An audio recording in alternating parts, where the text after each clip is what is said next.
Hey, Jeff, welcome back to the EcomCrew podcast. Mike, always a pleasure. Thanks for having me. I don't know where to start today, man. First of all, if you're not watching this on YouTube, you gotta go over to YouTube. Like, Jeff's got this like new killer setup. He looks like he's in total pro mode over here with the lighting, and I don't know, either that or he's like ready to take my high school yearbook photo was kind of similar. The background was like the blue and the purple or something like this. Well, I heard you're going to record this in the video, so I had to come prepared. Only Gotta the be best for the prepared, man. EcomCrew podcast. Yeah. So I got this new thing I've been talking about I've been recording. I don't know how many of these episodes are going live yet, but I got this new thing where I'm like, I'm gonna get all my friends to come be on the podcast and just make this like the next few months just like super enjoyable talking to friends. And I don't know, like when you've done several hundred of these things, it gets harder and harder to get up and excited for whoever the guest is. But like when it's your friends, it's like it's easy to just chat with your friends. So I'm like, it's Mike Jackness' time to softball it in and just talk to all my interesting friends. I like it. Well, hopefully, will be interesting enough for your audience to keep listening to us. Of course, man. You always bring the goods. I think you've been on here maybe 3 or 4 times, Mm-hmm. and we usually get to see each other once a year at E-commerce Fuel Live, at least once a year. But this time you missed it because you got a youngin in home that has been less than cooperative when it comes to sleeping. I understand. So it was either come back to no wife or stay and keep the wife, I guess. I don't know exactly, Pretty but much. yeah, it sounds like it's been a tough road, but hopefully things are back on track and we'll get to see each other again soon in person. Yeah, I'm sure it won't be long. I mean, Mike, you live in Las Vegas. There's plenty of reasons for you to come out and visit you. Come to Vegas, buddy. Let's go do it. Hell I yeah. did get to chat with you because I heard that you weren't coming. So I called just to make sure you were doing okay. And we ended up talking for a while.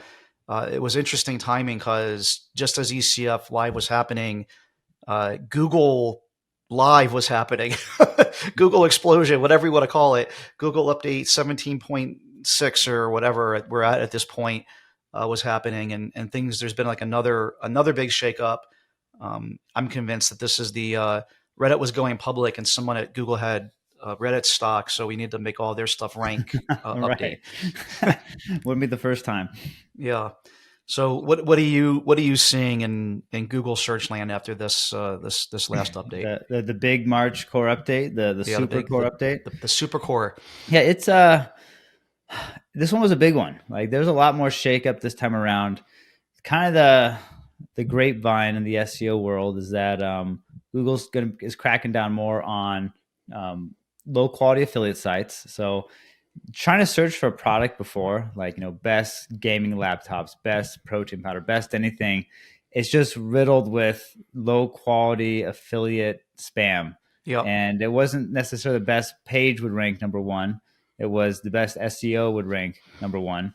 And they've, for years, people have been complaining about it, which is why, like, when people want something, they're literally searching, like, they'll add Reddit to their queries. So it'd be like, best gaming laptop Reddit. And I do this all the time too, because I trust real people more than I trust some affiliate marketer who can, spin some Amazon reviews Yep. and try to get a decent post. So that was one thing that they really cracked down on, is just these kind of lower quality affiliate sites. But they've been going after them for like years. Like I feel if you look at every update in Google for the last like 24 months, it all in some ways impacts the affiliates, whether it's like the product review update or the helpful content update. And this one that we just had in March, not only was it going after that, but I feel like they're kind of being a little more strict with how they rate content, especially AI content. So, this is all anecdotal correlation data, but like so far, it's looking like sites that had a lot of low quality AI content suffered, and those that had better, higher quality content seem to be doing all right. Except for EcomCrew, because I don't know. It's funny. After the last update where traffic went down, Mm-hmm. I was actually super excited about this update before it got released. I'm like, oh, because what usually happens is with anything that I've done over the last decade, which has really been a focus of quality, right? Like Yeah. 20 years ago when I first got into, and I'm not exaggerating, it was literally 20 years ago, it was 2004 when I first got into SEO.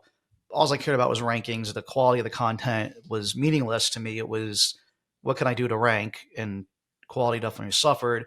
And then after a few smackdowns by Google, I went into this totally white hat, Yep. high quality content mode, at least for the last decade. And yeah, with every Google update that brought something bad, the next one brought something good. Like I've always been in this cycle for quite a while because I just it's like I'm not going to go change anything. I'm just going to keep on keeping on, and eventually it'll shake out. But this is now two content updates in a row that have been like smackdown. Oh, you're down on one knee. Let me just give you a kick to the Let me to the knock you. chin. You're on one Yeah, leg. Let me knock that other leg out from you. exactly. Yeah, so it's I don't know, like it's not just low quality content because is a factor because I mean of course I'm biased. I think that we put out pretty darn good stuff, and there's no link spam, so Mhm. it's there's something else to it as well that I'm still convinced will shake itself out on the next update.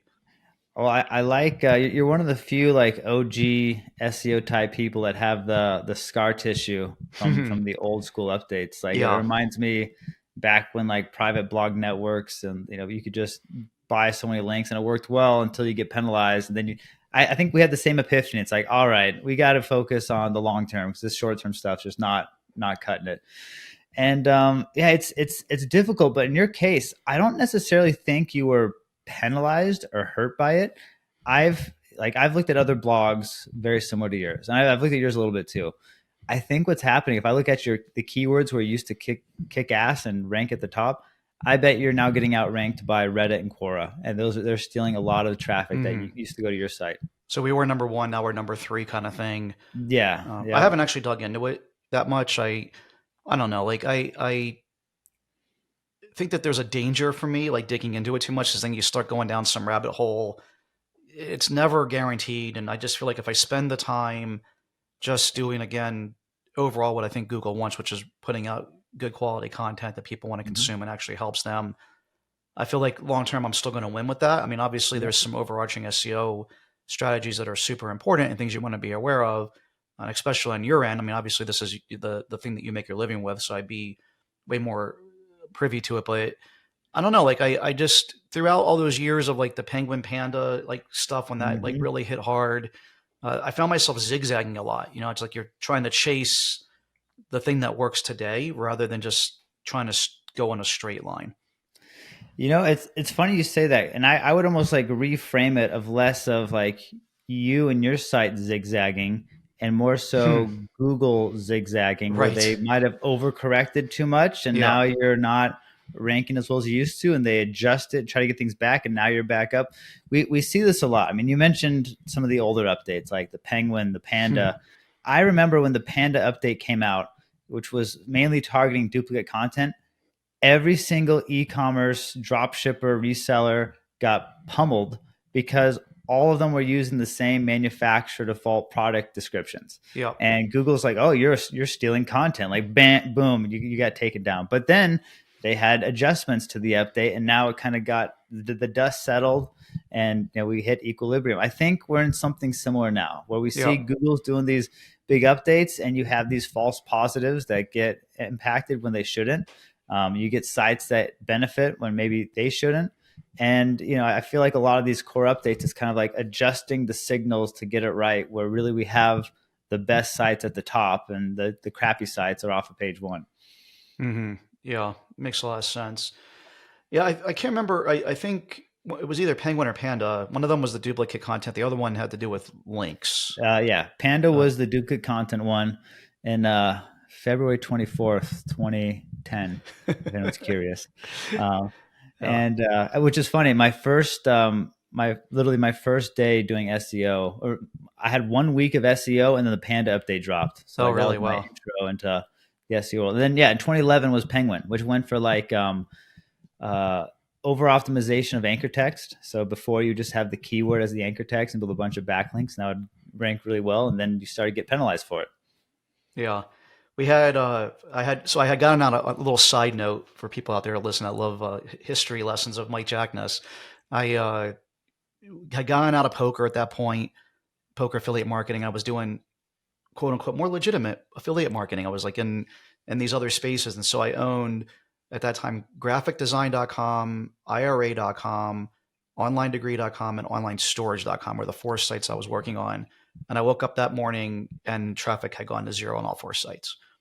It was just Jeez, like, ooh. that's not a fun day. Yeah, no, it was not a That's a fun day. tough I one. also owned WordPress themes at that time, and that one was okay. For some reason, that one didn't get sucked into the vortex, but the other four, yeah, that was just like I felt like I had cracked ribs for several days after that. And I don't know, it just I think it's a good thing to mention just because it is a good lesson, right? Like these are the types of things where they say don't touch the third rail, but it's everyone else is over there like sucking juice off that Mhm. third rail, so you got to go stick your finger over there, and eventually it caught up. And then from that point forward, I mean, after I spent probably the next 18 to 24 months just trying to get those sites to recover. It's like that you could go in and like disavow That is links and so do all this hard. other It's crap. so hard to It wasn't recover like I from. never got anything to work. It was, I Yeah. mean, I put it in the impossible category for me because I mean, that was all I tried to do for at least a year and a half, and just gave up and started on new stuff. And I was like, I'm never doing this again. Like, I'm never going to go through this again. This was just miserable. I put all this work into getting these things ranked. They were making good money at that point. I was, uh, just kind of like getting very arrogant and ego, big head and everything because like we were doing really well again in a different industry, and then boom, and it's just like, and then eventually I came around to I deserved it. It was just like it's Mhm. I knew what I was doing was pushing the envelope a little bit, and I deserve what I got, even though everybody else was doing it. It's not a good reason to go do it.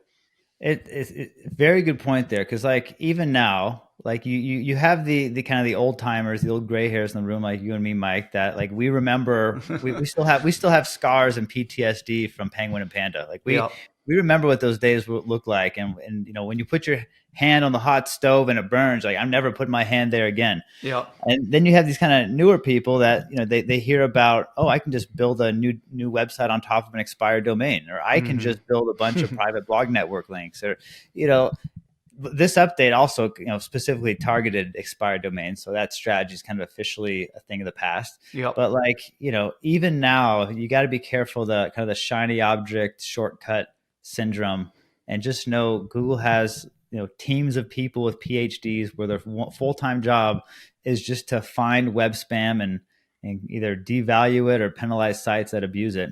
Yeah. And if you're not playing the long game, you're in for a bad time.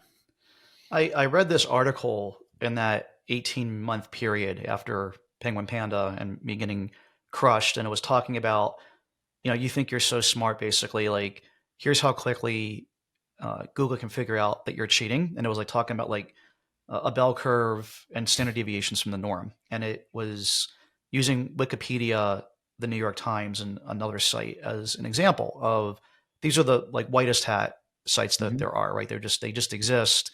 Their link profile comes in completely naturally. Wikipedia isn't out there trying to ever game the system. And over these types of sites, and they were just using these examples, but over these types of sites, they're going to have a certain percentage that are coming from like a domain rank 0, and a certain percentage are coming from a Mhm. domain rank 1 and 2, and this like falls out on a bell curve, and a certain percentage that are coming from this country or that country, a certain percentage that come from a .com, some from a .org, some from a .edu, whatever. Yep.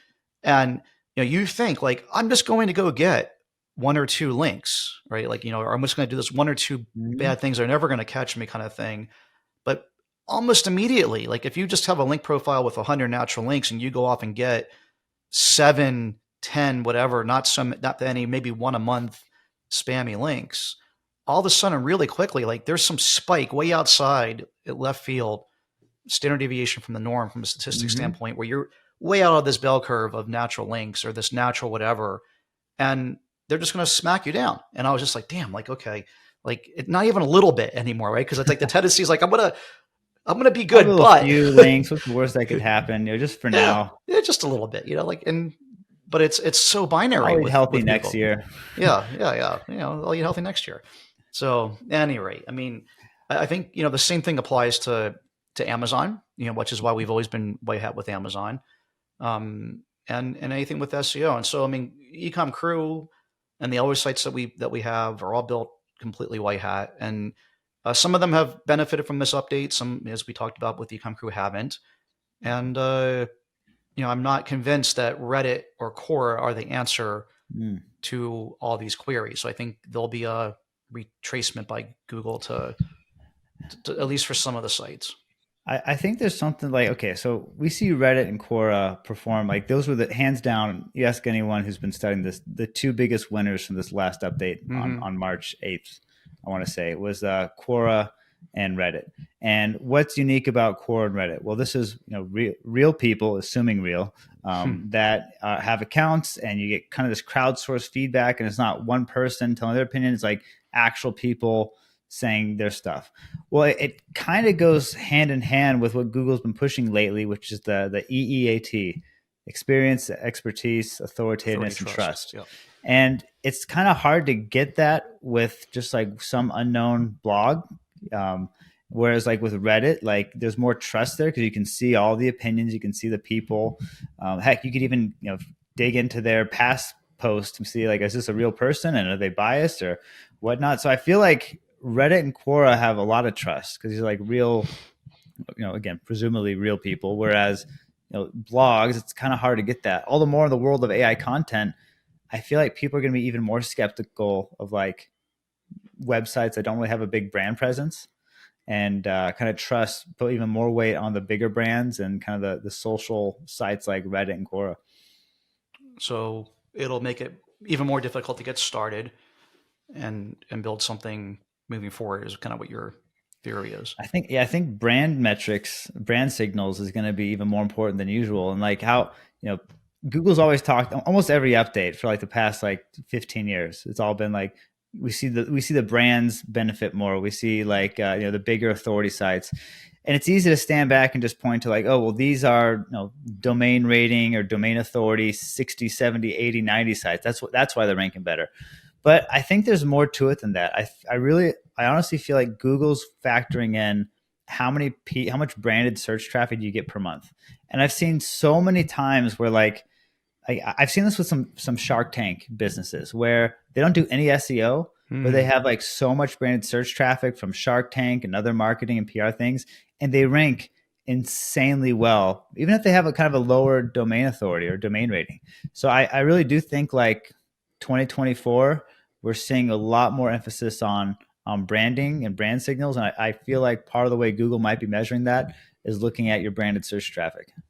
Yeah. I mean, I makes perfect sense. We definitely have seen things line up with that as well. Um, and it also makes sense from like, I mean, if you're Google from their point of view, and you're looking at like, how can we do things where it can't be gamed? It is Mm-hmm. definitely difficult to game someone typing in your brand name and some other word. Very rarely will they Yeah. just type in your brand name, but they'll, color. It's a great example. I think we had the best success with that in terms of people searching just for our brand name. But people would type in color it. They would type in color it, coloring books, color it markers, color it Yeah. gel pens, whatever, color it free pages, whatever. But like some iteration of your brand name. And it definitely seemed to work. I mean, Color It had great success with SEO. I mean, obviously it's been years now, and what worked then isn't Mm-hmm. necessarily working now. But not just on Google, by the way, but on Amazon. I noticed Mm-hmm. a similar thing. I mean, in color, it is and was a keyword on Amazon. You would type in, it had like all the autocompletes were all there, um, and that's hard to do if it's not real. If you got Right. all these disparate people all around the country typing in that brand name, how do you get people to type in the brand name if you don't actually, if you're not real and you don't have a presence and you're not authoritative? And so I mean, Mm-hmm. that makes sense to me. Like that would, but then how do you build that? Like, I mean, maybe this is a good segue for our last few minutes of the podcast of, if you're just getting started with SEO or building a brand, what are some things can you do to get started in 2024, knowing that it's a lot harder than it was in the past? Well, I on the brand side, you probably have more experience with that, running all the different e-commerce sites and businesses you've had over the years. As far as the SEO side, I think I think the fundamentals still apply. I think there's probably even more weight on user engagement. So if I was giving someone advice to starting a new website in 2024, I'd say, step one, figure out what your customers or your target audience is actually searching for. So do some fire up Hrefs or SEMrush, do some keyword research, make sure you have a page in place for all these different kind of types of keywords people are looking for. That's pretty basic. Then you have your usual optimization with your title tags, meta descriptions, and headers. It's the SEO 101. But as far as like anything past that, I feel like I feel like good SEO is more of a symptom of excellent marketing and branding. I feel like if you're doing social media and PR right, you don't need to be doing link building. I feel like if you got your web dev buttoned up, you don't need to worry as much about canonical issues or site speed issues. I feel like back to the PR side, like you're going to get some brand signal. So I've always thought that good SEO is really a symptom of just good branding, and it's kind of the intersection where every single digital marketing crosses, where you have or intersects. You got your web dev, you got social media, you got PR, you got content, and SEO is kind of at the inflection of all this. And if you're doing if every aspect of your business is dialed in, branding, content, web dev, you really don't need to focus concisely on SEO as much. But if you're kind of a smaller business, maybe you're a 7-figure, low 8-figure e-commerce site, and maybe you don't have a content team, or maybe you don't have a PR team, maybe you don't have a social media team, or maybe your web dev is just one person. SEO is kind of a good way where you get this package if you get a little bit of all of it from coming from one place. So yeah, I'd say focus on making sure your site's user friendly, focus on branding, focus on outreach and PR, and the rankings will come. Yeah. And I think we were talking a little bit about this before we hit play or record, I should say. Um, that sticking with it is probably the most important thing. Mm-hmm. Whatever it is, whether you're writing content, putting stuff up on YouTube, TikTok, whatever it might be. Most people give up before they even really get started, right? I mean, they type an article out. It's probably one of the best pieces of content they've ever written. Probably very, Mm-hmm. very helpful. No one reads it. They do that 5 or 10 times, and they're just like, "Well, this sucks. I could spend my time on something else," Yeah. because we're getting this instant feedback loop from something else that we're doing, whether that's Facebook ads or TikTok ads or selling on Amazon or putting it out on Craigslist even or whatever it might be. Like, I mean, those things give you relatively instant feedback, where SEO is a much longer game. Building a YouTube channel is a much longer game. Yeah. Uh, Getting people listen to a podcast, much longer game. For the first 10, 50 episodes of this podcast, barely anyone listened. And, it's 550 episodes later. Yeah, it seems easy because I've been doing it forever. But I mean, it's the same thing can be, said about any content marketing or whatever as well. I mean, just most people don't have the right time horizon to measure success by. Yeah, it's so true. Like if you just stick with it long enough, especially on the content side, like we're seeing some really impressive case studies come out where newer sites with almost no backlinks are ranking extremely well because they got their content dialed in, where they've had so much content about a particular topic, and the content's valuable, and it talks about it, educates, it's informative. So we are seeing Google kind of like, yes, links are still important. Yes, we still see high domain rating, high domain authority sites just kick ass in the search results. But we're also seeing exceptions to the rule more and more often, where you'll see a very low authority site with very few backlinks, but amazing content and some decent brand signals do really, really well in Google. So don't think you just because you have a new site that you're so much further behind.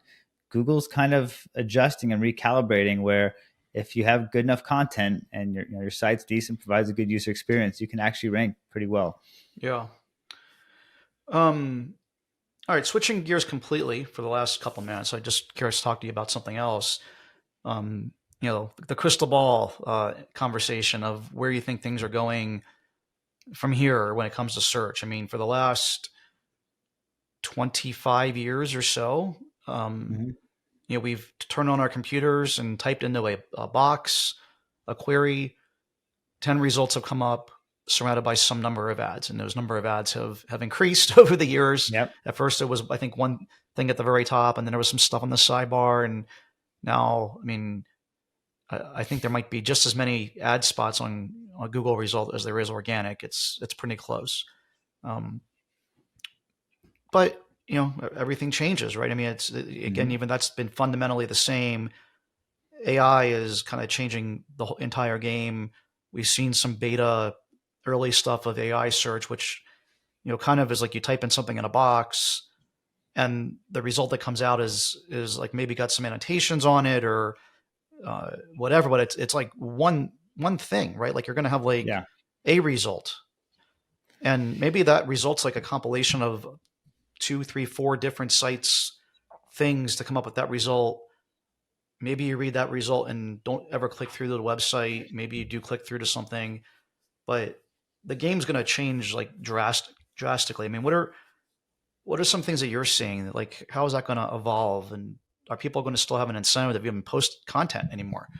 Yeah, you have people feeling like SEO is dead. I mean, they've been saying that every year for the Right, last 15 years. right. But like Before this time it's AI, like, no, really, it's dead this time. But yeah, the argument this time around is it's it's it's not that far off. Like SEO is not going to go anywhere. But if you think about it, like Google rolled out featured snippets, years ago, and yep, featured snippets is their attempt of answering the query. We've all seen it, where it's that little kind of box at the top that has a larger font size and just gives you a direct answer. yep, And for keywords that had that featured snippets, for some of them, traffic, like you could be ranking number one, and then traffic dropped off the face of the earth because nobody needed to click on a listing. They yep, got the information they needed from the search results, and this Google AI, the search generative experience, is now like a step up beyond that. Where now for all these keywords, it's not just a few. For every keyword, Google's trying to give like a good response where you don't have to click on anything.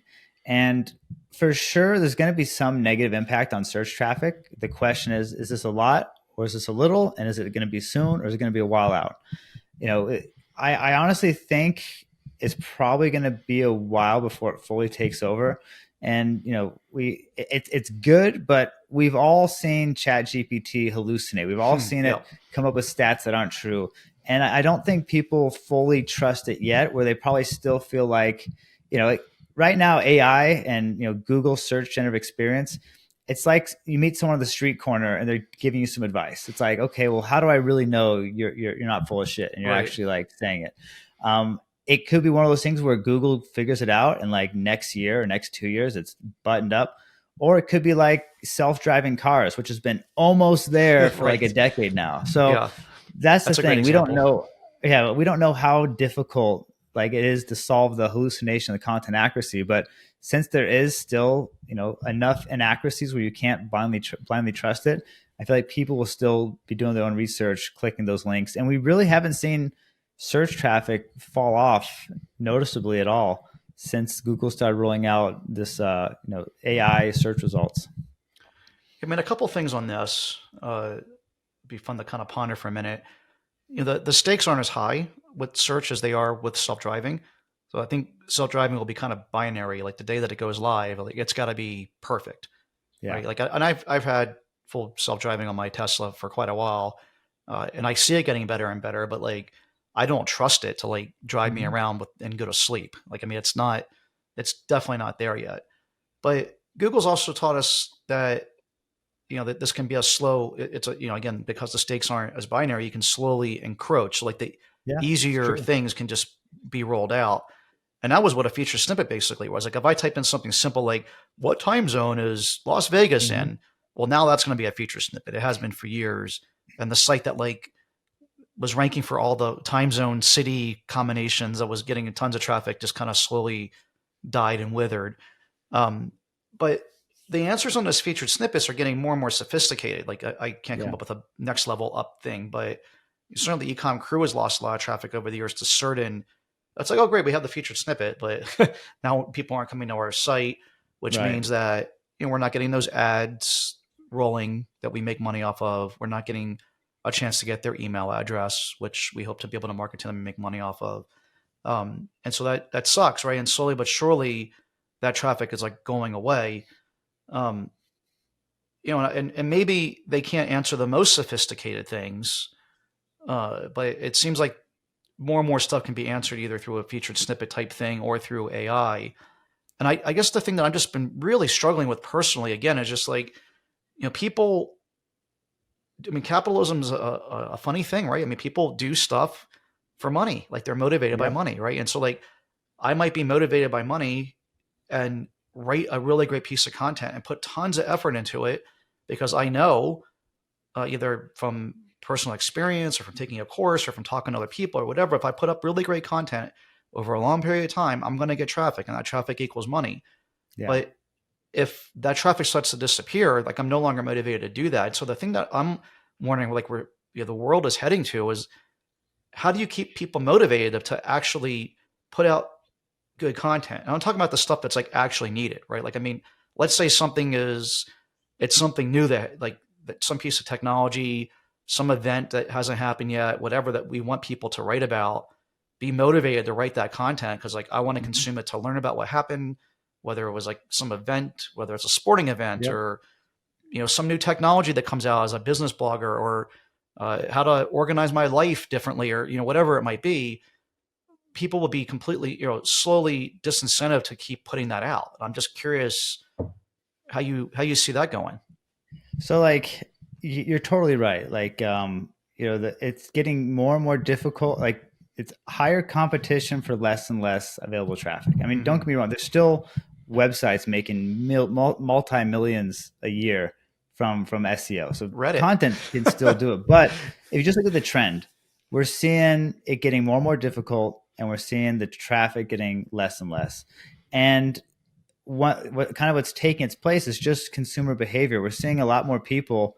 Blogs used to be everything. People would have their RSS feeds and whatnot. But I feel like with the rise of video and YouTube, we're seeing a lot more people kind of like. I feel like a lot of people now would rather watch a YouTube video than read an article. Yeah. And it's just more interactive. It's a great medium for content. And kind of the approach that I see a lot of people take, and I'm starting to take this as well, is instead of just writing an article, you make a video, because that's kind of there's a lot. It's way easier to get a video with 10,000 views than it is to get a blog post with 10,000 views. It's just Yeah.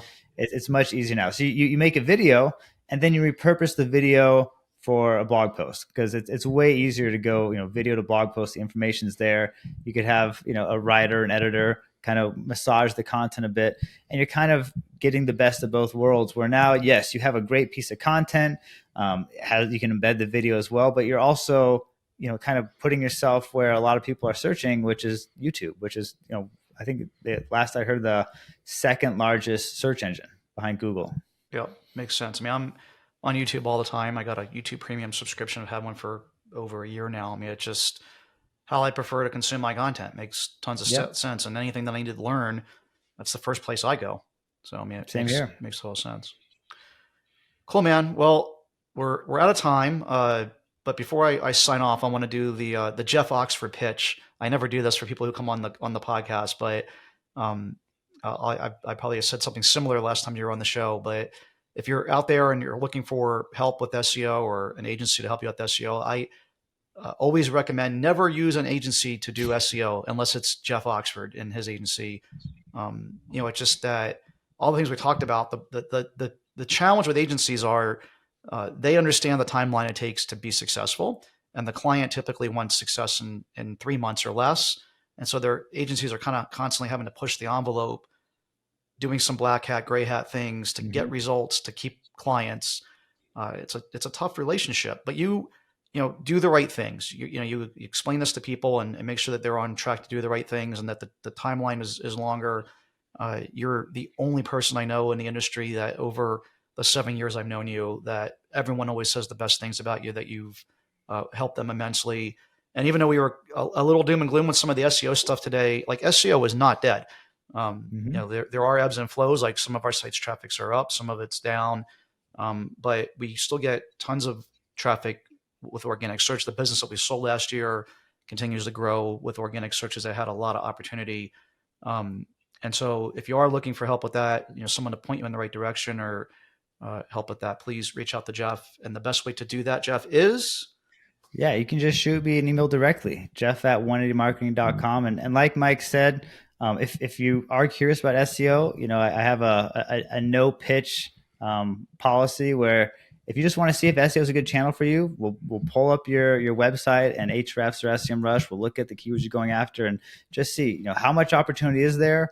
how competitive it is, and who knows, maybe SEO is good, or maybe your budget's better spent on Facebook ads. So, Mike, thanks for the kind words. Yeah. Definitely appreciate it. And there's a reason why you guys are growing. I mean, again, it's 10 years in e-commerce. There's only one agency that I know that people continue to say good things about over time. Like there's a lot of agencies that do well to start with, and unfortunately they get bigger, they start to grow too quickly, and wheels kind of come off the bus. And yeah, I mean, I've heard nothing but great things about you for a very long time. And this is not a paid spot. I don't own any of 180 marketing or anything crazy like that. I just trying to help people out that are looking for help with SEO and trying to prevent them from going to the wrong place. Is the wrong agency can put you in a bad spot, and there's really no skin off their back, right? They give you some bad advice, collect money from you for 3 to 6 months, and you end up in the pit of despair. Uh, they've moved on and they got your money, and so like Yeah. it's kind of unfair, really. I mean, but that's the way that it is. And so if you want someone reputable that's going to be guiding you, making sure you're making the right decisions that aren't going to have a long-term negative consequence. So you said Jeff at Jeff 180 at marketing. 180marketing.com. Awesome, man. All right.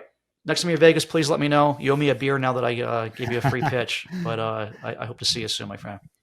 Mike, this is always a blast. Thanks again for having me.